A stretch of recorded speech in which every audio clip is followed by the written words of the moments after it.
రంగారెడ్డి జిల్లా షాద్నగర్ లో పట్టపగలే దొంగలు రెచ్చిపోయారు. తిరుమల మెగా టౌన్షిప్ లో తాళం వేసిన ఇళ్లను టార్గెట్ గా చేసుకుని చోరీలకు పాల్పడుతున్నారు. ఈ క్రమంలో 2 ఇళ్లలో దొంగ తాళాలను తీసి చోరీకి పాల్పడ్డాడు.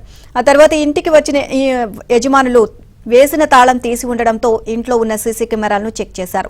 కొద్దిసేపటి క్రితమే దొంగతనం జరిగినట్లు సీసీ కెమెరాలో రికార్డైంది. దీంతో వెంటనే ఆ కాలనీ వాసులు అందరూ కలిసి వెతికి దొంగను పట్టుకున్నారు.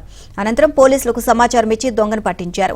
ఈ క్రమంలో దొంగపై స్థానికులు దాడికి దిగడంతో పోలీసులు అతన్ని కాపాడే ప్రయత్నంలో ఉండగా వారి కళ్లు కప్పి దొంగ పరారయ్యాడు. తాము ఎంతో కష్టపడి పట్టుకున్న దొంగ పోలీసుల చేతి నుంచి తప్పించుకోవడం ఏంటి అని ఆ కాలనీ వాసులు మండిపడుతున్నారు.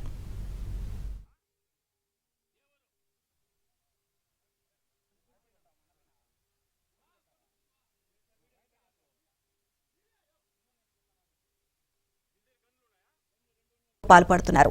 ఈ క్రమంలో 2 ఇళ్లలో దొంగ తాళాలను తీసి చోరీకి పాల్పడ్డాడు. ఆ తర్వాత ఇంటికి వచ్చిన యజమానులు వేసిన తాళం తీసి ఉండడంతో ఇంట్లో ఉన్న సీసీ కెమెరాలను చెక్ చేశారు. కొద్దిసేపటి క్రితమే దొంగతనం జరిగినట్లు సీసీ కెమెరాలో రికార్డైంది. దీంతో వెంటనే ఆ కాలనీ వాసులు అందరూ కలిసి వెతికి దొంగను పట్టుకున్నారు. అనంతరం పోలీసులకు సమాచారం ఇచ్చి దొంగను పట్టించారు.